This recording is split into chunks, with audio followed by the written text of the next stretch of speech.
Akkaawuntii baafadhee yeroo dheeraadhaaf osoo birrii irratti hin galchin turee jira warroonni jettaniif har'a deebii gahaa hin argattan jedheen yaada jechuudha. Egaa rakkoo qabamoo rakkoo hin qabu.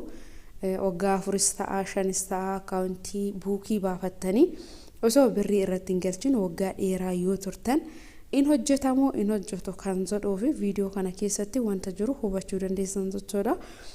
Egaa wanta tokko godhuudhaan dura gaafii gaafatanii gaafii saniif immoo deebii gahaa yoo argatanii barbaachisaadha.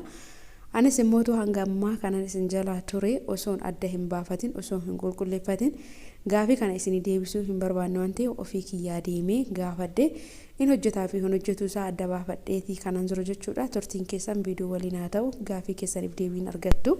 Ashamaa harka fuunee hordoftoota masiyarsiituuf jarra jirtu bakka jirteetti nageenya waaqayyoo isiniif haa waa'eetu. Guyyaarraas viidiyoo birootii walitti deebinee jira jechuudha. Gaafii hunda keessanitti baay'ina keessanitti gaafii ta'u jedheen yaada jechuudha.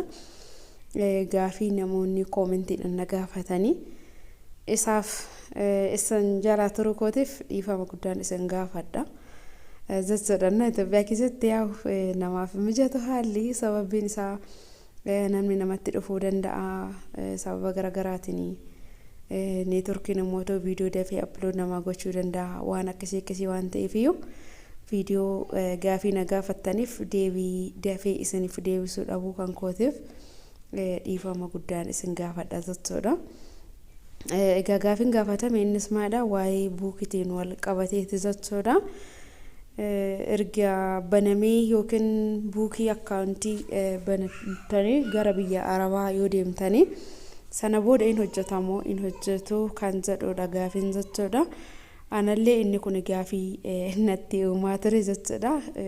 Kana jedhee isin deebisuu hin barbaanne sababiin isaa hangan ofii kiyyaa qabatamaan deemee wanta jiru baankii deemee hubadhee qulqulleeffadhutti nama gaafadhee yookiin wanta qabatamaa hin qabne tokko isin deebisuu hin barbaanne jechuudha. Sababiin isaa booda birriin irratti yoo gale rakkoo uumuu danda'a waan ta'eef ishee akkasiin jedhee jechuu dandeessanis akkasumas immoo namni gaafii tokko gaafiitti isaananuu nama gaafata gaafiitti ta'e saniif immoo waan gaafiitti ta'e saniif immoo deebii qulqullaawaa ta'e waan amansiisaa ta'e yoo argate gaariidha jedhee waan yaadee fi dirqama baankii beetii deebii gaafachuu waan qabuuf gaafadheetu gaafii kana har'a isin deebisaa jira jechuudha. Isin jalaa turuu kootiif immoo dhiifama.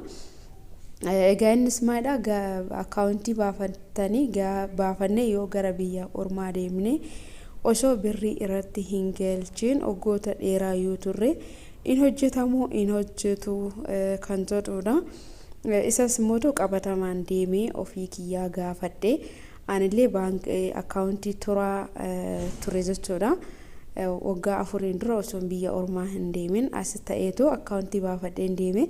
Haa ta'u malee garuu achirratti birrii hin galchine ture jechuudha. Qabatamaan baankii beetii deemee gaafadhee akka hojjetuu fi akka hin hojjenne birrii irratti galchee wanta jiru adda baafadhee kanan gaafii kana isiniif deebisaa jiru jechuudha. Dhibbaan dhibbatti hin hojjeta rakkoo tokkollee hin qabu jechuudha. Inni guddaan akkaawuntii keessan qabaatu jechuudha. Akkaawuntii keessan qabaattanti taanaan birrii irratti galchitanii rakkoo tokkollee hin uumu irratti galfachuu dandeessan jechuudha.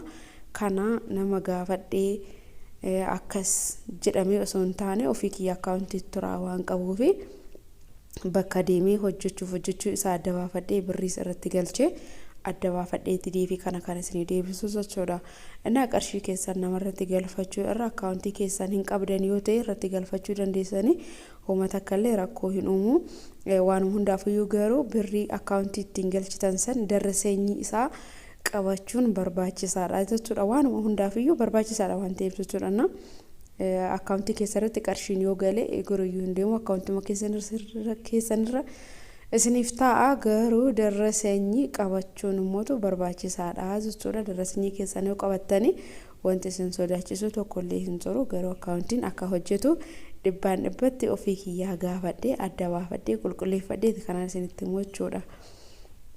Yeroo ammaa kana keessatti qarshii namarratti galchaa jiru nama hin gorsu sababiin isaa haalli jireenyaa waan ulfaatoo fi namni hanga gaafa qarshii yookiin galchaataniitti nama sanitti himtanii sanitti hin ga'u jechuudha. Hin jijjiirama yeroodhaan booda birrii irratti nama amanuun gaarii miti.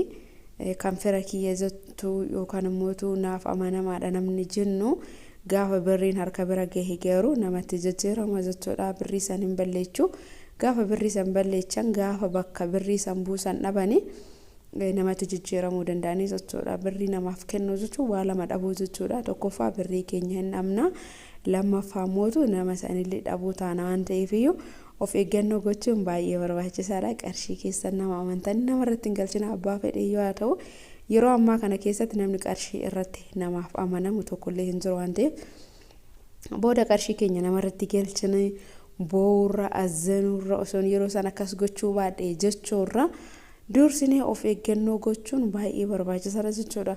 Wanti harka namaa jiru kiyya jennee amanuu hin dandeenyu. Keenya yoo jenne malee kiyya jechuun hin danda'amu. Yaa xiqqaattus yaa guddattuutisiti wanti akkaawuntii ofiitirra jirtu harka ofii keessa jirtu amansiisaadha waan ta'eef warroonni akkaawuntii baastanii turtanii jiraattanillee yoo jiraattan akkaawuntiin keessan hin hojjeta homa tokko rakkoo hin qabu irratti galfachuu dandeessanii jechuudha.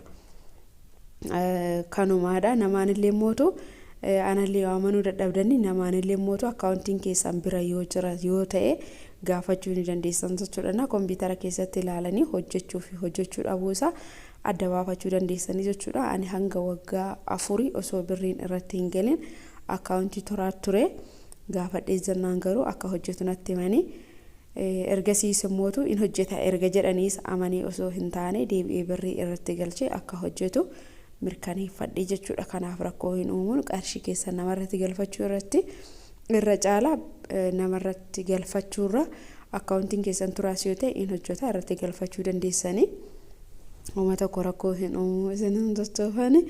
Egaa warri biyya ormaa keessa jirtanis waaqayyoon nagaan biyya keessanitti isin haa galchu. Warri biyya ormaatis sanii biyya keessa sawwitanii faasigaanis gahaa jira ayyaannis ayyaana gaarii isiniif haa ta'u. Guyyoota muraasa tafee jechuudha. Kan barana biyya ormaatitti hiiktan bara dhufu mootu nama ayyaanas biyya keessanitti dabarsu isin haa godhu isin hundachuun jaaladha. Anis nama achi ture waan ta'eef yeroon achi jirutti hangam akkan ayyaana biyya kootitti dabarsuudhaaf hawwu anatu beeka ture jechuudha. Waggaa hedduu biyya ormaatitti ayyaana dabarsuun baay'ee ulfaata. Yeroo baay'ee kan dabarsinu hojiidhanii ayyaana ta'ee ta'uu dhabuusaa miidiyaa irratti argina malee yeroo baay'ee akka ayyaanatitti kabajee hin beeku waan akka kiyyatti jechuudha. Waggaa takka yookiin lama ijoollee Itoophiyaa waliin kabajeetii jira. Haa ta'u garuu akka biyya ofii hin ta'u jechuudha. Waaqayyoon nagaan biyya keessanitti isin haa galchu. Hanga viidiyoo birootiin walitti deebinutti turtiin keessan turtii gaarii isiniif haa ta'u.